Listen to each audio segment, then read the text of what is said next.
Good morning, reflectors. Good morning. That's right. It's Reflection Friday, January 16th. Thank you for joining us this week and this month.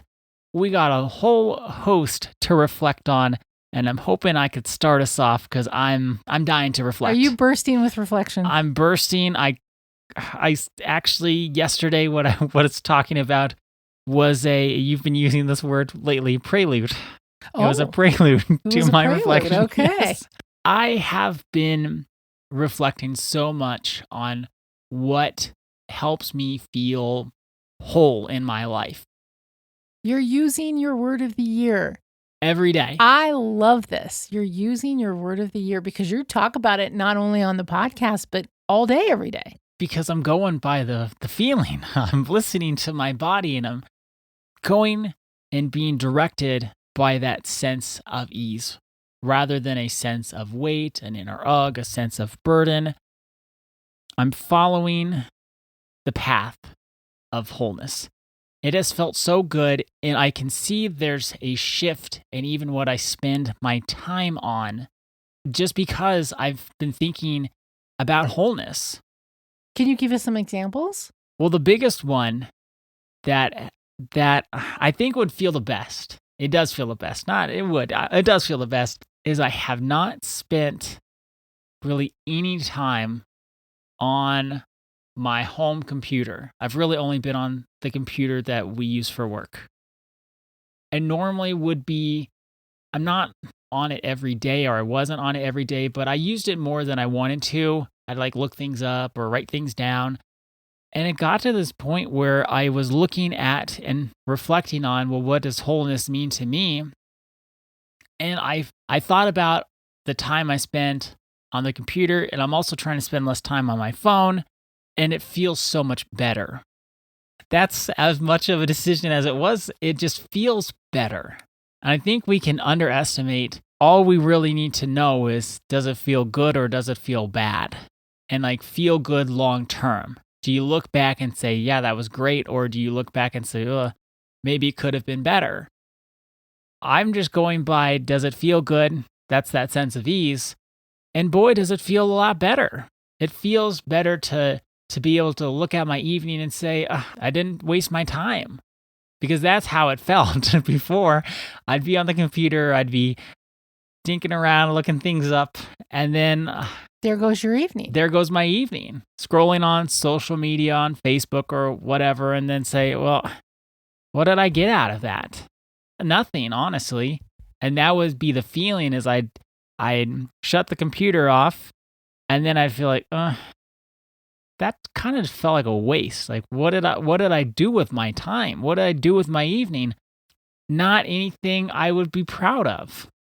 And I want to bring up something, because if you're new to the podcast, what you're sharing is what we're talking about. Understanding what's really true for us, listening for the inner ugh, and feeling the heaviness. We can, and I think this is a common experience, think about, I remember it was Dr. Laura Schlesinger. I don't even know if she's still on the radio, but I remember years ago, I think in the 1980s, if she was on the radio in the 1980s.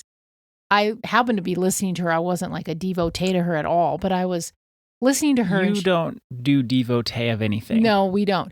But she said something that kind of hit me. She says, well, feelings aren't facts. And I'll never forget she said that. And it kind of rubbed me the wrong way, but I also kind of bought into it because I believe it's important to be disciplined. But this is a discipline. Mm-hmm. And that's where we're not saying willy-nilly, I just feel like running through the streets naked and I guess I'm going to do it now. I mean, we're not saying that.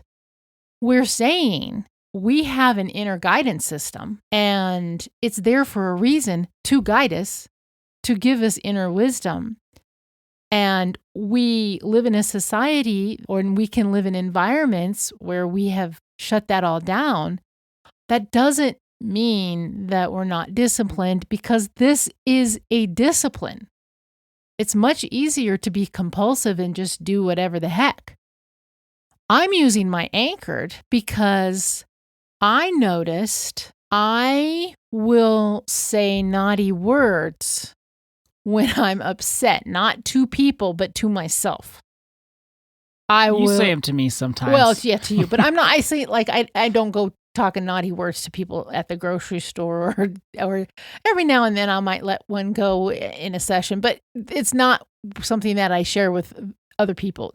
You're different, Ada, because we're together all the time. But I noticed that I feel less anchored when I'm letting those words fly. I've been experimenting with not using those words, and I feel more anchored not using those words. Did you know this before you started with Anchored? No, I did not. This is a realization, and the orientation is helping me because when we say, well, we want to listen, we want to notice and align before we decide, fix, or strive. That goes back to our decision-making process. The first step in it is decide what you want for your life. So this is a very disciplined practice. That decision-making process that we have shared is very disciplined. This actually, orientation is extremely disciplined because we're asking ourselves not to just go willy-nilly with what we're used to doing, or we don't want living from our wounds to rule the roost.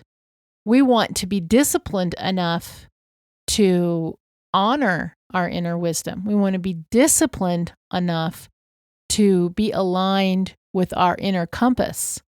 This doesn't happen by accident. So I just wanted to kind of bring that in there for clarity, Ada, because it's really true. You're following what you're feeling, but it's not willy-nilly following and just any old feeling. You're experiencing a feeling, you're checking in, you're recognizing it, you're honoring it, and then you're coming from that space as opposed to just knee-jerk reaction to life. That's right. And it goes along with a lot of things that contribute to wholeness. And I'm including, even though I like VR and that sort of thing, I'm also including that as I haven't been doing that either. So all computer stuff. How about social media? How are you doing with social media? I've could be better, but I am better. That makes sense. Like I could improve, but I have improved. So we're well on our way with that one. And I'm noticing, because I'm not spending time on the computer, at first it was a forcing, now it's a desiring to go to bed at a better hour. A reasonable time. Yeah, and that's how I felt. Like, okay, well, I did VR, I did a video game, even I don't do that all that much, but if I did, or I looked something up on Wikipedia and went down the Wikipedia rabbit hole or social media, and then, the hours go by pretty fast. And then it's like, dang it, why'd I do this? I should have gone to bed. And now you're going to bed. And now I'm just going to bed. Yeah. And I'm sleeping better. I'm just feeling better overall. And it all started with checking in. How do I feel? And does this contribute to my sense of wholeness? Well, that's what I've noticed since I went through that whole process of my word for the year and then started applying it. I noticed times when I didn't feel anchored. This is just the first one that came up. If it's going to be my word for the year, I'm sure a lot of things are going to come up. But I noticed, so let's say I look at social media, and it is not beyond me to say, F that. I mean, that is something that I say. I don't say that to other people, but I will say that. But then I noticed when I say F that, I don't feel anchored. I really can see myself going into fear. Well, if you're watching something that gets you to F that, obviously that is a weight. It is a weight. That is the information. It's that inner heaviness, that inner ugh that's going on. And then if you're not disciplined and you put yourself around that, you're putting yourself in a position to not be anchored.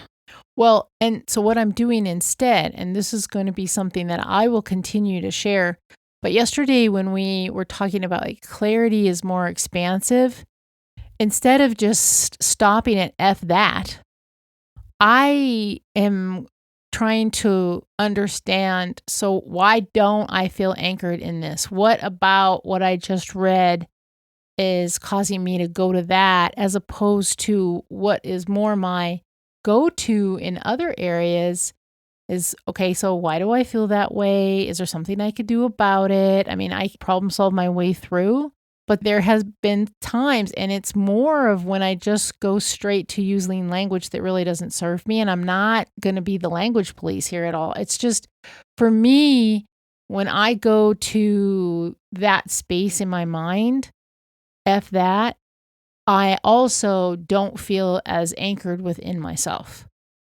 And that's all part of this, because if we're not anchored, or if we're not understanding where we're coming from, and we're not orienting, is what this is, we're not listening, we're not noticing, and we're not aligning with our inner wisdom.